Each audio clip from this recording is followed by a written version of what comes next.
परमेश्वर के नाम की स्तुति हो। फिर से प्रभु की उपस्थिति में इकट्ठा होने के लिए प्रभु हमको सहायता किया, मदद किया। इसके लिए प्रभु को स्तुति करते हैं, धन्यवाद करते हैं। कुछ समय से हम प्रकाशित वाक्य को सीखने का कोशिश कर रहे थे। उस विषय में हम क्या है, हम करीबन 11वीं अध्याय तक हम पहुंच गया है। 7 मोहर के बारे में हम सीख लिया और उस पश्चात 7 तुरही के बारे में हम बात कर रहे थे।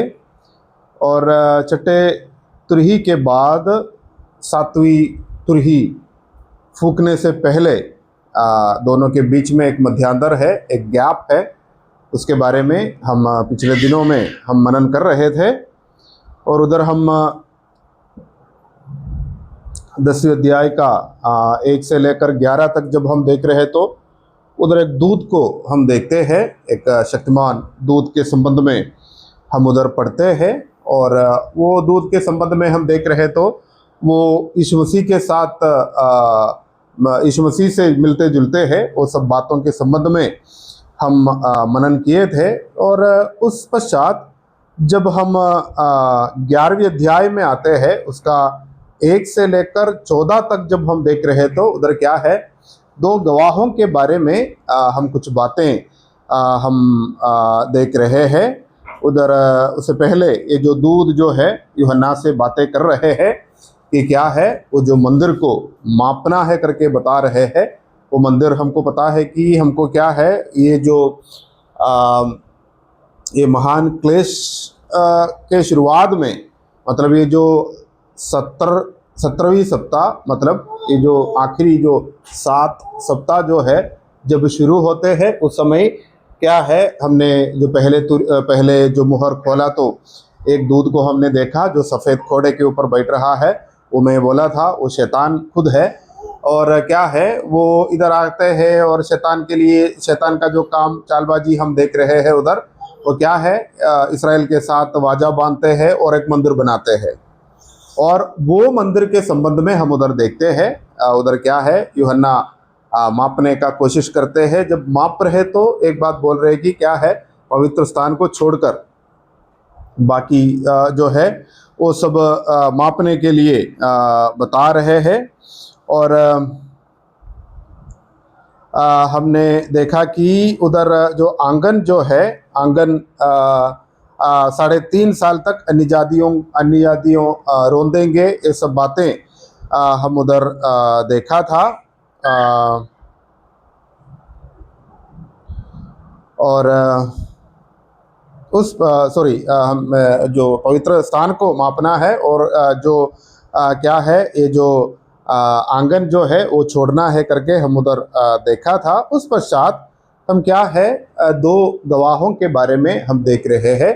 2 गवाह 1260 दिन क्या है, गवाही देगा, भाषण देगा, वो सब बातें हमने देखा था। अभी क्या है, ये जो 2 गवाह कौन हैं, इसके संबंध में अलग अलग प्रकार का जो क्या है विचारधाराएं हमारे बीच में है। उसके बारे में हम कुछ बातें हम देखेंगे। सबसे ज़्यादा जो लोग मानते हैं क्या है कि वो मूसा और एलिया है करके बता रहे हैं, मूसा और एलिया है करके। इसका कुछ जो सबूतें हम देखते हैं। हम कुछ जो आयतें हम इस विषय के संबंध में हम देखेंगे, क्योंकि ये जो क्या है, ये जो गवाहों के संबंध में जब उधर हम देख रहे हैं तो क्या है, वो स्वर्ग बंद करने के लिए, मतलब क्या है, ये जो बारिश ना गिरने के लिए क्या बोलता है, उनको अधिकार मिला है। और उनके जो मुंह से क्या है, आग निकलते हैं, दुश्मनों को क्या है वो भस्म करते हैं। और फिर क्या है, वो जो विपत्ति जो जैसे हम मिस्र देश में देखते हैं, वैसे विपत्ति क्या है, भेजने का अधिकार उनको है। ये सब बातें जब हम देख रहे तो ये मूसा और एलिया है करके जब लोग बोलते हैं तो क्या है, उसमें हम क्या है कोई आरोप नहीं लगा सकता, पर फिर भी उसका कुछ सबूत हम इस विषय के संबंध में हम देखेंगे। पहला राजा का किताब अध्याय 17 का एक पढ़ लीजिएगा। पहला राजा का किताब अध्याय 17 का एक, उसमें क्या देखते हैं वो हम पढ़ेंगे। एलिया जो बिलास के हाँ परदेशियों में से था, हाँ उसने अहाब से कहा, इस्राएल का अहाब का राजा के पास आके, तिशबी मतलब वो जो देश का नाम है तिशबी, वो जो एलिया उधर आके अहाब राजा से कहते हैं, क्या कहते हैं? इस्राएल का परमेश्वर यहोवा उसके सम्मुख में उपस्थित रहता हाँ हूँ, उसके जीवन की शपथ इन वर्षों में हाँ मेरे बिना पढ़े ना तो मैं बरसेगा हाँ और ना ओस पड़ेगी। हाँ, तो क्या है, मेरे बिना कहे ना तो मैं बरसेगा और क्या है, ना तो ओस पड़ेगी, ऐसा करके एलिया बता रहे हैं। तो इधर भी क्या बोलता है, जब 11वीं अध्याय का 1 से लेकर 14 तक जब हम देखते हैं तो क्या है, उधर ये जो दो गवाहों के संबंध में भी हम देख रहे हैं, तो क्या है वो सब बातें हम उधर पढ़ते हैं। और एक दो आयत इस विषय के संबंध में देखना जरूरी है। लूका रचित सुसमाचार अध्याय 4 का 25वीं कलम पढ़ लीजिएगा। लूका रचित सुसमाचार अध्याय 4 का 25। मैं तुमसे सच कहता हूँ कि एलिय्याह के दिनों में जब 3.5 वर्ष तक आकाश बंद रहा। हाँ, 3.5 वर्ष तक, है ना। इधर भी क्या बोलता है, 3.5 वर्ष के संबंध में हम देख रहे हैं कि आकाश को बंद कर रहे हैं, तो शायद ये एलिया हो सकता है करके लोग मानते हैं। और इसका इसका इसका एक और सबूत जब हम देख रहे हैं तो पुराना नियम का आखिरी किताब मलाकी का किताब में जब हम आते हैं, मलाकी का किताब अध्याय 4 का 5 और 6 पढ़ लीजिएगा। पुराने नियम का आखिरी किताब है मलाकी का किताब, उसका अध्याय 4 का 5 और 6 देख लीजिएगा। देखो यहोवा के उस बड़े और भयानक दिन के आने से पहले मैं तुम्हारे पास परमेश्वर का कौन सा दिन? भयानक दिन, भयानक दिन आने से पहले, हाँ, मैं तुम्हारे पास एलिया नबी को भेजूंगा। मैं तुम्हारे पास एलिया नबी को भेजूंगा। हाँ, वह माता पिता के मन को उनके पुत्रों को और पुत्रों के मन को उनके माता पिता की ओर फेरेगा, ऐसा न हो कि मैं आकर पृथ्वी का सत्यानाश करूं। ओके, तो क्या है, यहोवा का जो भयानक दिन आने से पहले एलिया को भेजूंगा करके परमेश्वर का वचन बता रहे हैं। वो बात मानते हुए हम जो क्या है, मानना तो गलत क्या है, कोई बड़ी बात तो नहीं है। परमेश्वर का वचन जो बोलते हैं वो मानना तो पड़ेगा ही। ओके, अभी हम लूका रचित सुसमाचार में फिर से आएंगे, उसका 1 का 17 देख लीजिएगा। लूका रचित सुसमाचार अध्याय 1 का 17वीं कलम। वह एलिया की आत्मा और सामर्थ्य में हो, हाँ, उसके आगे आगे चलेगा, हाँ, कि पितरों का मन बाल बच्चों की ओर फेर दे और आज्ञा न मानने वालों को धर्मियों की समझ पर लाए। हाँ, तो ये किसके बारे में बता रहे हैं? नहीं, ये किसके बारे में बता रहे? एलिया का आत्मा के साथ आ रहे हैं ना। कौन है वो? यूहन्ना बपतिस्मा देने वाला है। तो मलाकी में हमने क्या देखा, यहोवा का क्या है, भयानक दिन आने से पहले एलिया को भेजूंगा करके परमेश्वर कहते हैं। वो क्या है, माता पिता और पुत्रों का बीच में क्या बोलता है, क्या करूंगा करके लिखा है, बाल बच्चों की ओर फेर दे। हाँ, क्या है ये उसी बात जो हम मलाकी के किताब में देखते हैं, तो क्या है, ये हम यूहन्ना बपतिस्मा के जीवन में हम देख रहे हैं, है ना। उसी जो बात ऐसे ही लिखा है इधर, है ना। इसमें कोई फर्क हम नहीं दिख रहा है, हमको नहीं दिख रहा है ना। हाँ, पर क्या है, जब इसमें जब हम पढ़ते हैं तो इसमें थोड़ा कंफ्यूजन आना संभव है। तो यूहन्ना क्या है, एलिया का आत्मा के साथ आया है, वो सही है, क्योंकि बहुत स्पष्ट रूप में लूका रचित सुसमाचार में हमने देखा। पर यूहन्ना रचित सुसमाचार अध्याय 1 का 21वीं कलम देख लीजिएगा। यूहन्ना रचित सुसमाचार अध्याय 1 का 21वीं कलम।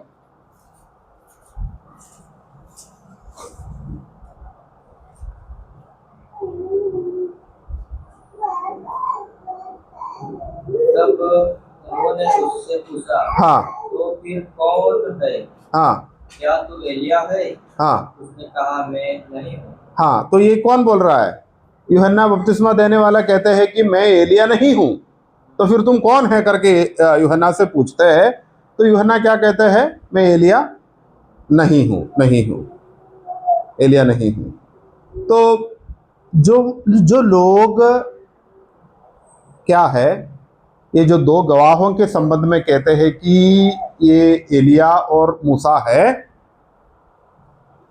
वो लोग ये बात को पकड़ते हैं कि यूहन्ना के जीवन में हम देख रहे हैं तो एलिया का आत्मा के साथ आया है, एलिया का आत्मा है ना, आत्मा के साथ आया है। और क्या है जो मलाकी में लिखा है, भले उनके संबंध में लिखा है, पर फिर भी दो पॉइंट वो लोग ला रहे कि एक क्या है, यहोवा का भयानक दिन उस समय नहीं आया है ना। तो मलाकी ने क्या बोला? यहोवा का भयानक दिन आने से पहले मैं एलिया को भेजूंगा। इधर यूहन्ना के संबंध में उसी बातें बता रहे, तब भी क्या है, यहोवा का भयानक दिन के संबंध में उधर कोई जिक्र नहीं किया है ना। और यहोवा का भयानक दिन उस समय नहीं है, वो तो अभी है ना। अभी मतलब ये जो 17वीं सप्ताह में है ना। और यूहन्ना खुद कहते हैं कि मैं एलिया नहीं हूं, नहीं हूं, है ना। तो इसलिए वो लोग साबित करते हैं कि इसमें से एक तो एलिया है, एलिया है, और दूसरा तो मूसा है करके बता रहे हैं। और इसके संबंध में हम देख रहे तो मत्ती रचित समाचार अध्याय 17 का 3री कलम पढ़ लीजिएगा। मत्ती रचित समाचार अध्याय 17 का 3। और मूसा और एलिया उसके साथ बातें करते हुए उन्हें दिखाई दिए। हाँ, तो इधर क्या है, वो पहाड़ के ऊपर बैठ रहे हैं। तो क्या है, यीशु मसीह के साथ जो पतरस सब है, तो यीशु मसीह का एक रूपांतर हो रहे हैं। उस समय क्या है, मूसा और एलिया उनके सामने खड़े हैं, उनके सामने खड़े हैं, है ना। तो ये देखकर क्या है, वो पतरस जो बातें कर रहा है वो सब बातें हम जानते हैं। तो मूसा और एलिया नया नियम में एक साथ क्या है, प्रकट हो रहे हैं, प्रत्यक्ष हो रहे हैं हमारे सामने। और क्या है, मैंने जो बोला था, हमको पढ़ने के लिए इतना समय नहीं है, इसलिए मैं वो भाग छोड़ रहा हूँ कि प्रकाशित वाक्य हम क्या है 11वीं अध्याय में पहला आयतों में जब हम देख रहे हैं तो ये जो विपत्तियों के बारे में भी हम देखते हैं। तो एक तो मूसा है, एक तो एलिया है करके लोग मानते हैं। वो बहुत सालों से लोग ऐसे मानते आ रहे हैं। पर जब हम इस विषय के बारे में जब हम मनन करते हैं तो मैं आपको ऐसा बताना चाहूँगा कि हम क्या है, परमेश्वर का वचन में प्रकाशित वाक्य में 11वीं अध्याय में क्या लिखा है, 2 गवाह, है ना। 2 गवाह बोला तो 2 गवाह, इतना ही समझने का। उधर एलिया है या मूसा है करके नहीं बताया है, तो हम खाली उतना ही समझना अच्छा रहेगा। इसका 2 कारण है। एक तो हम जानते हैं कि प्रकाशित वाक्य चिन्ह के रूप में बताया गया है, तो इसलिए हम क्या है, उस बातों को ऐसे समझना है। पर पुराने नियम में जो बातें हैं वो क्या है, उसमें क्या है, हम तुलना करके हम समझ सकता है। कुछ बातों को हमको ऐसा समझना पड़ता है, वो सब बातें हैं। पर जब ये मूसा और एलिया करके जब हम साबित करते हैं, एलिया के संबंध में जब हम देख रहे हैं तो क्या है, ऑलमोस्ट वो जो बातें सही है कि 3.5 साल का वो जो आकाश को बंद करना, वो सब बातें हम जानते हैं। और क्या है, एलिया को भेजूंगा करके परमेश्वर कहते हैं, यहोवा का जो भयानक दिन आने से पहले। और भले यूहन्ना का जीवन में हम उस बातें हम देख रहे हैं तो भी यूहन्ना खुद क्या बोलता है, जो मना करते हैं कि मैं एलिया नहीं हूँ करके, वो यूहन्ना बोलते हैं। तो ये थोड़ा कंफ्यूजिंग है, पर फिर भी क्या बोलता है, हम मान सकता है कि एलिया है, क्योंकि एक बात यह है कि एलिया नहीं मरा है। इधर ये जो क्या है, इनका सेवकाई के बाद में क्या हो रहा है, ये दोनों गवाह मर जाते हैं। तो एलिया नहीं मरा है। पर मूसा मर गया था, है ना। तो एक बार मरना तो सही है, दोबारा कैसे मरेंगे, वो सवाल का जवाब हमारे पास नहीं है। तो इसलिए एक तो क्या है 99% हम क्या है एलिया करके एक के संबंध में हम बता सकता है। इतना जो सबूतें हम देख रहे हैं, क्योंकि उतना जो तुलना करने के लिए बहुत सारे उदाहरण भी हम देख रहे हैं। और मूसा के बारे में हम बोलेगा तो क्या, और मूसा के बारे में हम बोल रहे हैं तो क्या है, ये बात में हम क्या है बात अटक जाएगा कि क्या है मूसा एक बार मर गया था, है ना। तो प्रकाशित वाक्य में ये कौन कौन है करके नहीं बताया है, 2 गवाह करके बताया है। हम इतना समय क्या है दूधों के संबंध में देख रहे थे, वो कौन है उसका नाम क्या है हम नहीं देखा, है ना, नहीं देखा था, वो नहीं लिखा है दूध का नाम क्या है कैसा है वैसे है ना। वो जो 7 मुहर के संबंध में और 7 तुरही के संबंध में जब हम देखते हैं तो बहुत सारे लोगों को हम ऐसे देखते हैं। वो जो 24 क्या है वो जो प्राचीनों के संबंध में हम देखते हैं, किसी का नाम नहीं लिया है ना। तो ये बात भी ऐसे समझना सही रहेगा। 2 गवाह आएगा करके परमेश्वर का वचन बोला है, 2 गवाह आएगा ही। जब आएगा तब हमको पता चलेगा कि कौन कौन है। ओके, तो इसमें हम क्या है ये साबित करने में हमको कोई लाभ नहीं है, क्या है साबित नहीं करेगा तो भी हमको कोई नष्ट भी नहीं है। ओके, तो इसलिए वो 2 गवाह करके हम समझेंगे। और इतना ही नहीं, इधर और कुछ बातें हम क्या है ये तुलना करना है तो बहुत कुछ बातें इसमें हम देखते हैं।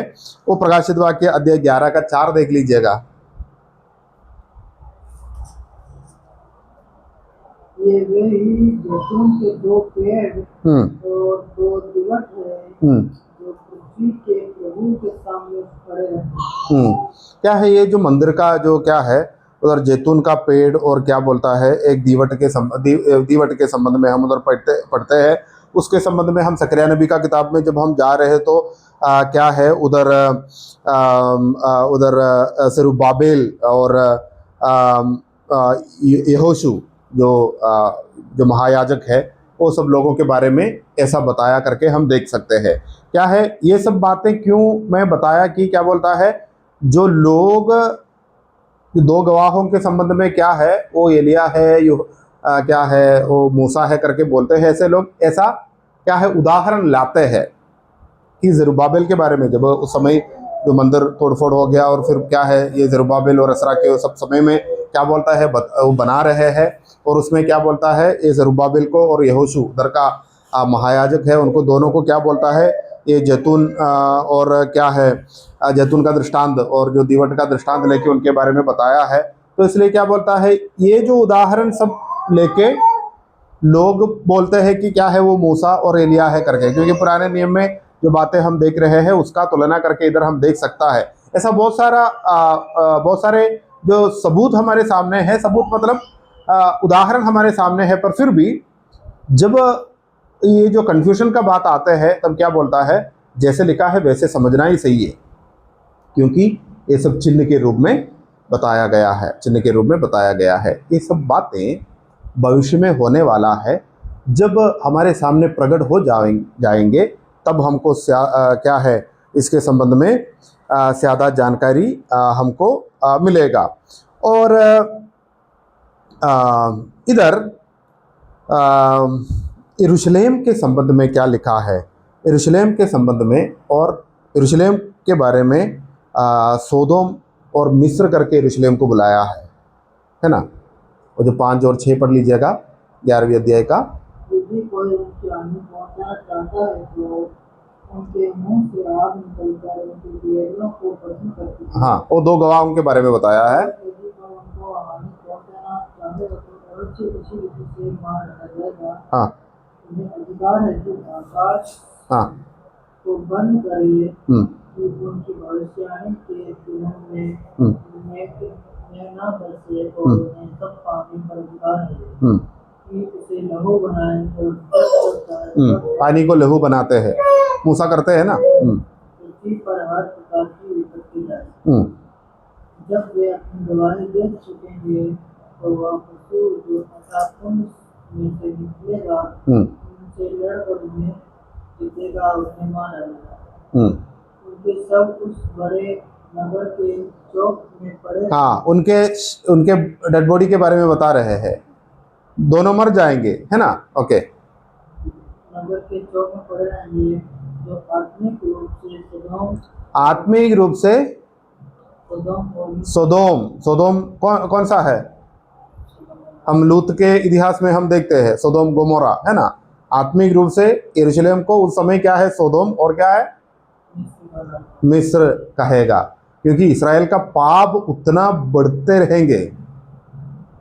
जहाँ उनका प्रभु हाँ क्रूस पर चढ़ाया गया था, हाँ, सब लोगों और कुलों और भाषाओं और जातियों के लोग उनके ओके, बस काफ़ी है। अभी क्या है, हम एसकेल नबी का किताब में से एक दो आयत हम देखेंगे। एसकेल नबी का किताब अध्याय 23,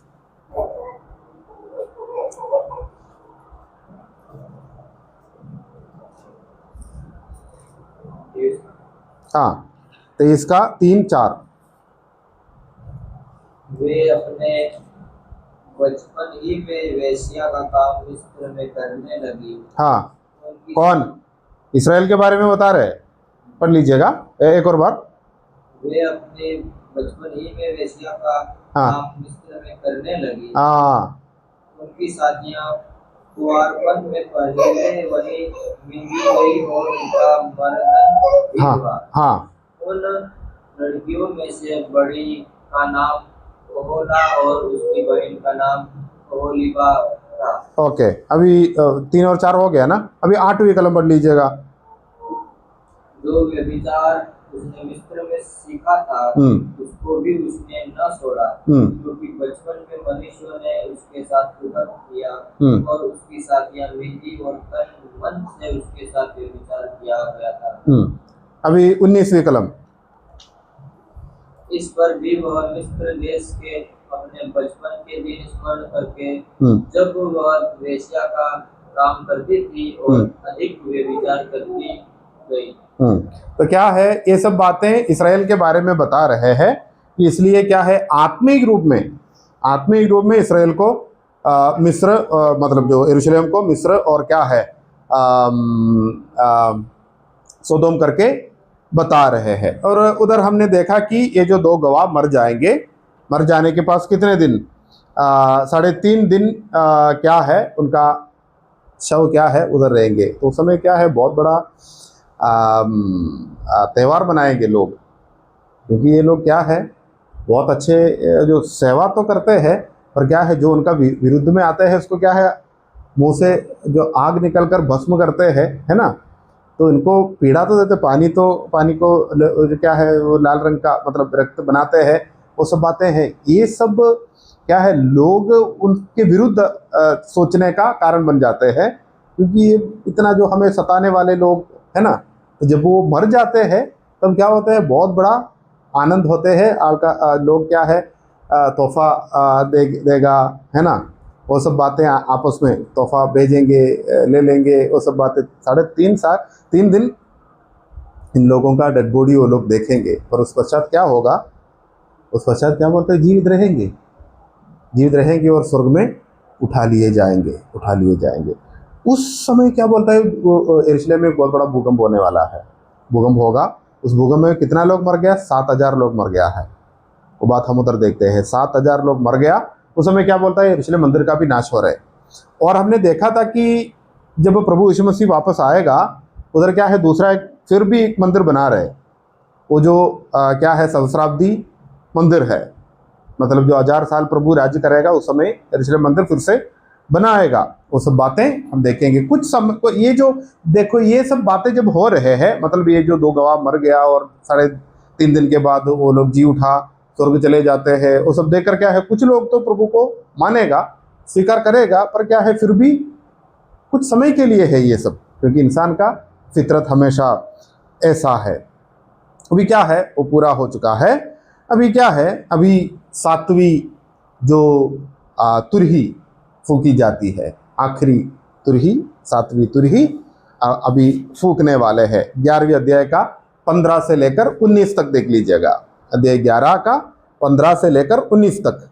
जब 7वें दूत ने तुरही फूकी, हाँ, स्वर्ग में इस विषय के बड़े बड़े शब्द होने लगे। हाँ।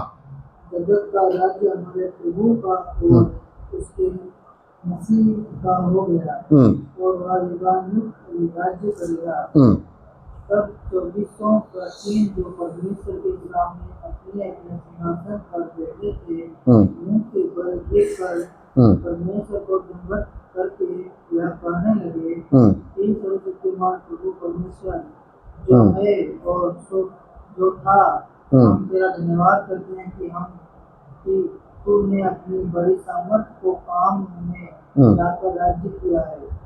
जातियों ने क्रोध किया पर तेरा प्रकोप आ पड़ा और वह समय आ पहुंचा है कि मरे हुओं का न्याय किया जाए और तेरे दास भविष्यद्वक्ताओं और पवित्र लोगों को और उन छोटे बड़ों को जो तेरे नाम से डरते हैं बदला दिया जाए और पृथ्वी के बिगाड़ने वाले नष्ट किए जाए।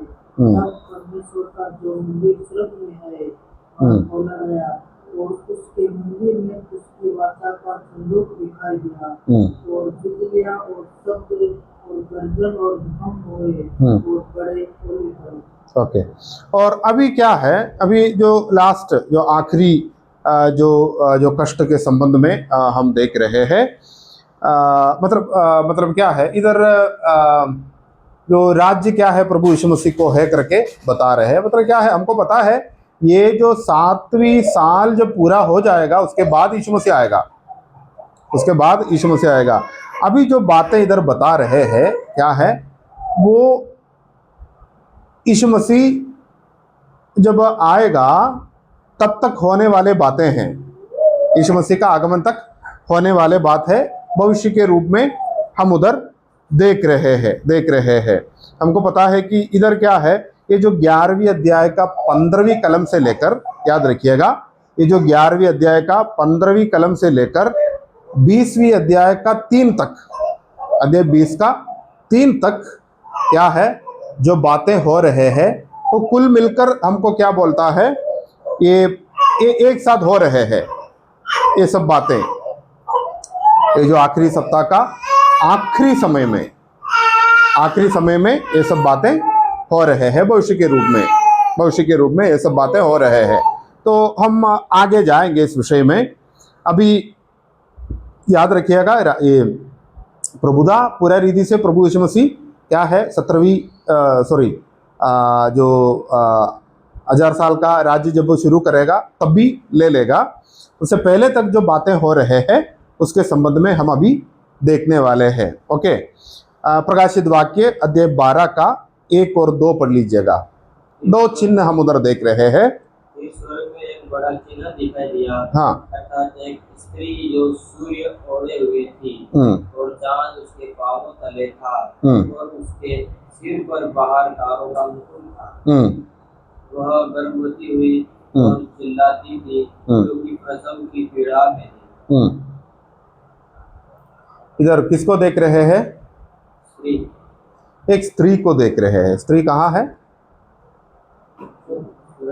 हाँ, स्वर्ग, आकाश में क्या दिखाई दिया? क्या वो चिन्ह दिखाई दिया? सूर्य को ओढ़े हुए एक स्त्री को देख रहे। याद रखिएगा, यूहन्ना अभी भविष्य के रूप में देख रहा है। ये जो इस सीक्वेंस जो है, जो प्रकाशित वाक्य में जो लिखा है, हम क्या है 1 से लेकर 1, 2, 3, 4 अध्याय करके हम जो देख रहे हैं, इसमें कुछ जगहों में क्या बोलता है, ये इधर उधर ये जो बातें बताया गया है वो हम पूरा जब पढ़ते हैं तब हमको समझ में आएगा। याद रखिएगा, ये तो भविष्य में मतलब आखिरी जो समय में होने वाले बातें हैं। सूर्य को ओढ़े हुए एक स्त्री को देख रहे हैं। तो ये कौन है, ये स्त्री कौन है करके क्या है, ये जो धर्मशास्त्रियों के बीच में बहुत सारा डिस्कशन चल रहे हैं। ये स्त्री के संबंध में कैथोलिक लोग क्या बोलते हैं कि वो कौन है? मरियम है, मेरी यीशु मसीह का माँ है। क्योंकि ये स्त्री क्या है, एक बच्चा पैदा करते हैं और बच्चा क्या है, बच्चा स्वर्ग में उठा लिए जाते हैं। तो ये यीशु मसीह है। तो ये लोग क्या बोलता है, ये लोग ये मरियम करके इसलिए बोलते हैं कि वो लोग मरियम का आराधना करते हैं, है ना। तो साबित करने के लिए ये स्त्री को तो अच्छा है, तो इसलिए क्या बोलता है, मरियम को एक नाम है आकाश की रानी करके बता रहे ये लोग, आकाश की रानी करके, क्योंकि आकाश में क्या बोलते हैं, सूरज को ओढ़कर एक स्त्री प्रकट हो रही है। क्या है, ये मरियम है। तो अपना मरियोलॉजी मतलब ये जो मरियम के संबंध में जो शास्त्र उन लोगों ने जो बनाया है, वो साबित करने के लिए ये क्या है, ये टेढ़ा मेढ़ा करके क्या बोलता है, ये स्त्री को अपनाया है, ये मरियम करके। कुछ लोग सोचते हैं कि क्या है, ये तो कलीसिया है, कलीसिया है। तो ये दोनों बात हम देख रहे हैं, तो दोनों बात में बहुत सारे कमियां हैं। जब ये स्त्री को मरियम करके जब लोग बोलते हैं, तो इसमें सबसे बड़ी गलती क्या है कि हम क्या है, ये मरियोलॉजी में सबसे बड़ा प्रॉब्लम क्या है कि ये लोग क्या है, ये स्वर्ग की रानी करके मरियम को बुलाते हैं। पर स्वर्ग के रानी के संबंध में हम और कुछ बातें, जब वो स्वर्ग की रानी करके जब बता रहे, और कुछ बातें हम परमेश्वर का वचन में पढ़ते हैं। यिर्मयाह नबी का किताब अध्याय 44 का 17।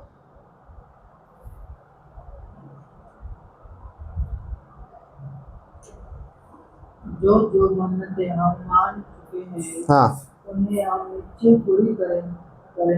हाँ, हम स्वर्ग की रानी के लिए हम स्वर्ग की रानी के लिए धूप जलाएंगे और हाँ तो पावन देंगे, जैसे कि हमारे पुरखा लोग और हम भी अपने हाँ। राजाओं और अन्य हकीमों समेत यहूदा के नगरों। ये क्या है, ये इस्राएल लोग जब विश्वास से भटक गया, परमेश्वर से भटक गया, तब क्या है, तब बोल रहे कि स्वर्ग की रानी को हमने जो मन्नत मांगा है वो सब हम पूरा करेंगे, है ना। 7 का 18 भी देख लीजिएगा, इसी यिर्मयाह नबी का किताब 7 का 18 भी देख लीजिएगा।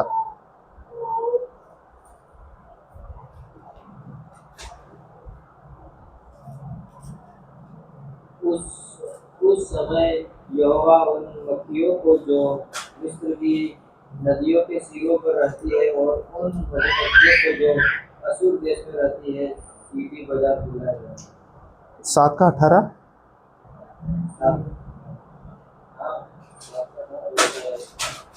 यिर्मयाह नबी का किताब, हाँ यिर्मयाह नबी का किताब में से। एक बाल बच्चों हाँ। को निधन बटोरते बाप आग जलाते और स्त्रियां आटा गूंथती हैं। आटा गूंथती है किसके लिए? स्वर्ग की रानी के लिए रोटियां चढ़ाए, हाँ, स्वर्ग की रानी के लिए रोटियां चढ़ाए। रोटियां चढ़ाने के लिए। स्वर्ग की रानी कौन है? मैं कुछ समय पहले इसके बारे में बताया है। ये सब इस त्यौहार सब कहाँ से आते हैं पता है? ये तो ईस्टर से जुड़े हुए हैं। ईस्टर का रोटी, ये ईस्टर, ये तो अष्टर है। ये स्वर्ग की रानी कौन है? अस्तोरित करके क्या बोलता है, हम पढ़ते हैं, वो देवता है जिसका बेटा जो है तम्मूस। और वो हम पुराने ज़माने में हम देख रहे हैं तो सबसे पुराने मूर्तों में सबसे खास है एक माँ बच्चे को गोद में उठाए हुए, एक माँ का एक रूप जो बनाया है। ये क्या है, कैथोलिक कलीसिया क्या बोलता है, ये लोग ये यीशु मसीह और माँ है करके बोल के वो अपनाया। असली में क्या है, ये अस्तोरत देवता है। जो निम्रोद, जो हम बाबेल साम्राज्य का, बाबेल जो संस्कृति का शुरुआत में हम देखते हैं, वो जो बाबेल गुम्मट जो बनाया है ना, वो जो शूरवीर जो है वो निम्रोद की पत्नी है। निम्रोद की पत्नी क्या है, उनको क्या है, निम्रोद मरने के बाद गर्भवती हुई, बच्चा हो रहे है, और वो बच्चा क्या है, तो गलत रीति से बच्चा पैदा हुआ, और बच्चे को क्या है, इनको अपना जो नामधराई को हटाने के लिए स्त्री ने क्या बोला कि ये क्या है, उनका पुनर्जन्म है, निम्रोद का पुनर्जन्म है बोल के बच्चे को क्या बोलता है, बहुत सारे खासियत है बोल के क्या बोलता है, लोग उनको मानने लगा, उनको आराधना करने लगा। ऐसे क्या है, ये स्वर्ग की रानी ऐसे बन चुकी है। ओके, तो ये सब क्या बोलता है, ये स्वर्ग का रानी को उधर लाके, प्रकाशित वाक्य में लाके क्या बोलता है, सूरज को ओढ़ते हुए स्त्री है, वो है, ये है बोल के क्या बोलता है, वो लोग मरियम का वो जो शास्त्र को पूरा करने का कोशिश करते हैं, पर वो स्त्री मरियम नहीं है, नहीं है। ओके, स्वर्ग की रानी बोलेगा तो भी वो गलत है, वो अस्तोरत देवता है। इसराइल ने परमेश्वर को छोड़कर जब दूसरी देवता के पीछे गया तब ये देवता आते हैं। ओके, तो वो सब बातों में हमको क्या है, क्लैरिटी आ गया। अभी ये कलीसिया है करके जब बोलते हैं ना, तो क्या है, कलीसिया है, और कलीसिया है तो क्या बोलता है, बच्चा कौन है, ऐसा ऐसा सवाल आते हैं। तो लोग बोलते हैं कि क्या है, ये बच्चा जो है, जो स्वर्ग में उठा लिए जाते हैं, वो वो सत्य कलीसिया है, माँ कलीसिया, और उसका बच्चा जो है उसका सत्य कलीसिया। तो क्या है मेरे को नहीं पता है। तो अगर ऐसे बोल रहे तो इसमें बहुत सारे समस्याएं हैं। अगर कलीसिया बच्चा पैदा करते हैं, वो नहीं हो सकता, क्योंकि ये कलीसिया के संबंध में जब वो परमेश्वर के वचन में हम देखते हैं तो हमेशा यीशु मसीह के लिए ब्याह करने के लिए तैयार किया हुआ कुंवारी है ना। वो कुंवारी बच्चा पैदा किया करके मानना गलत है, गलत है। ऐसा हम नहीं सोच सकता, है ना। तो क्या है, वो सही नहीं रहेगा। वो क्या है, वो साबित करना मुश्किल नहीं, नामुमकिन है, क्योंकि कलीसिया को कभी क्या है, एक माँ के रूप में नहीं बताया गया है, ऐसा बता नहीं सकता, क्योंकि मेमने का शादी आने वाला है ना, शादी आने वाला है, शादी आने वाला है, शादी से पहले बच्चा पैदा कर रहे हो तो क्या है, वो गलत चिन्ह होगा, है ना। तो इसलिए वो कलीसिया नहीं है करके हम बोल सकता है। तो फिर ये स्त्री कौन है, ये स्त्री कौन है, ये स्त्री इसराइल है, इसराइल है। तो इसके संबंध में परमेश्वर का वचन में हाँ, और कलीसिया के संबंध में जब बोलेगा तो उसमें और एक प्रॉब्लम भी है। क्या है कि कलीसिया है करके जब वो बोलेगा तो क्या है, ये महान क्लेश में क्या है, कलीसिया भी है करके बताना पड़ेगा, है ना। क्योंकि उसके बीच में क्या बोलता है, इनको स्वर्ग में, सत्य कलीसिया को स्वर्ग में उठा लिए जाते हैं, ऐसा करके सब बोलना पड़ेगा। तो वो सब क्या है, वो सब हमको क्या है, वो सब मान नहीं सकता, क्योंकि वो गलत है। क्योंकि हमको पता है कि ये जो 17वीं सप्ताह शुरू होने से पहले कलीसिया तो उठा लिए जाएंगे, तो फिर हमको इसमें क्या बोलता है, कन्फ्यूजन आने का ज़रूरत नहीं है।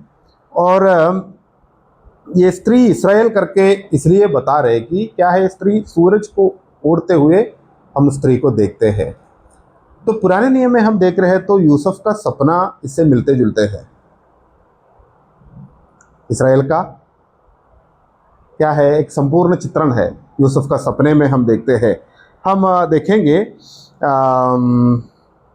जो उत्पत्ति का किताब अध्याय 37 का 9वीं कलम।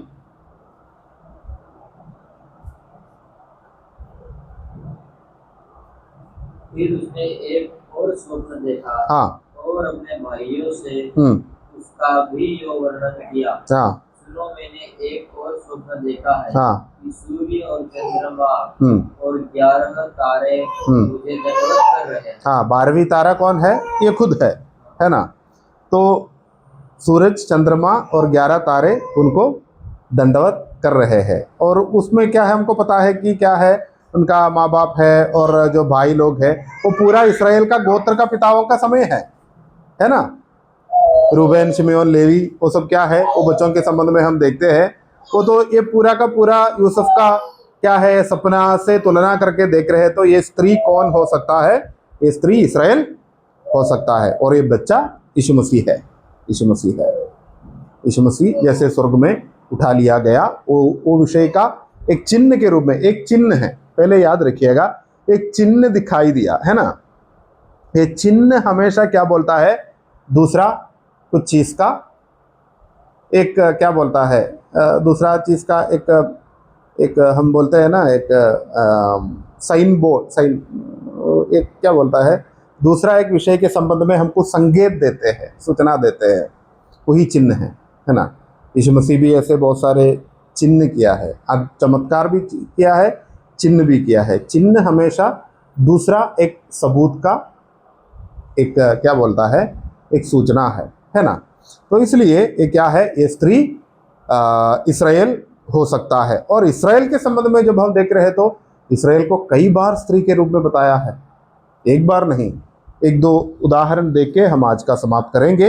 यशायाह नबी का किताब अध्याय 54 का पहला आयत देख लीजिएगा। हे भांज तू जो पुत्रहीन है। हाँ, ए भांज तू पुत्रहीन है, स्त्री के रूप में इसराइल को बताया है। आगे, जय जयकार कर तू जिसे प्रसव पीड़ा नहीं हुई, गला खोलकर जय जयकार कर और पुकार, क्योंकि त्यागी हुई के लड़के सुहागिन के लड़कों से अधिक होंगे। हाँ, यहोवा का यही वचन। ओके। और 47 उसका 1 से लेकर एक दो आयत पढ़ लीजिएगा। हे बेबीलोन की कुमारी बेटी, उतर आ और दूर पर बैठ। हे बस्तियों की बेटी, तू बिना समर्थन भूमि पर बैठ, क्योंकि तू अपनी कोमल और सुकुमार न कहलाएगी। हाँ, वो तो 8 तक देखना है, बाद में आप लोग पढ़ लीजिएगा, उतना पढ़ने का समय नहीं है। उधर भी इसराइल को स्त्री के रूप में बताया है। और लूका रचित समाचार में आ जाइएगा, लूका रचित समाचार अध्याय इसमें 50 का एक देख लीजिएगा। तब तक शैलेश लूका रचित समाचार अध्याय 18 ले लेना, 50 का 1 ले लीजिएगा।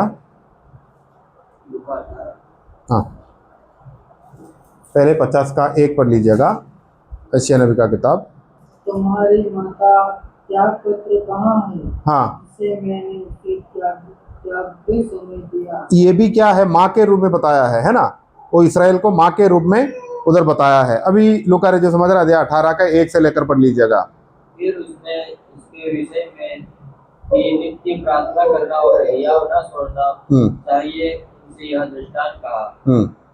किसी नगर में एक न्यायी रहता था, जो न परमेश्वर से डरता था और न किसी मनुष्य की परवाह करता था। उसी नगर में एक विधवा भी रहती थी, जो उसके पास आकर कहा करती थी, मेरा न्याय चुका कर मुझे मुंदी से बचा। उस समय तक तो वह न माना, परंतु अंत में मन में विचार कर कहा, यद्यपि मैं न परमेश्वर से डरता और न मनुष्य की उस परवाह करता हूँ, तो भी यह विधवा मुझे सताती रहती है, इसलिए मैं उसका न्याय चुकाऊंगा। कहीं ऐसा न हो कि घड़ी घड़ी आकर अंत को मेरी नाक में दम करे। प्रभु ने कहा, सुनो, यह अधर्मी न्यायी क्या करता है?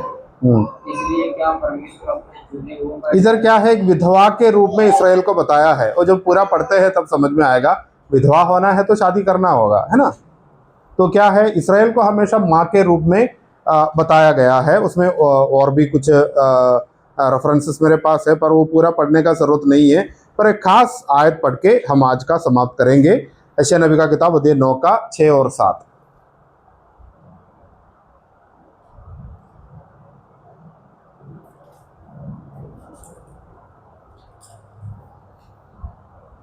क्योंकि हमारे लिए एक बालक उत्पन्न हुआ, हमारे लिए एक बालक उत्पन्न हुआ, है ना।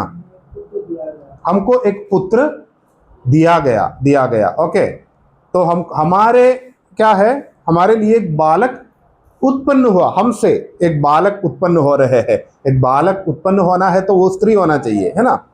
एक बालक उत्पन्न हुआ और आगे, और प्रभुता उसके कांधे पर होगी। हाँ, और उसका नाम अद्भुत करने वाला, पराक्रमी परमेश्वर, अंधकार का पिता और शांति का राजकुमार बना और उसकी प्रभुता सर्वदा बढ़ती रहेगी और उसकी शांति का अंत न होगा। इसलिए उसको दाऊद की राजगद्दी पर इस समय लेकर सरुरा के लिए न्याय और धर्म के द्वारा स्थित हुए और संभाले रहेगा। सेनाओं के यहोवा की उनकी द्वारा यह हो जाएगा।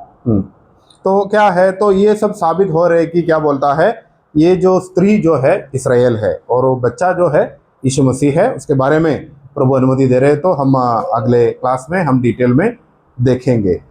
बहुत प्रार्थना के साथ आप लोग बैठिए, आप लोग तैयार हो जाइएगा इसके लिए। ओके, प्रार्थना करेंगे।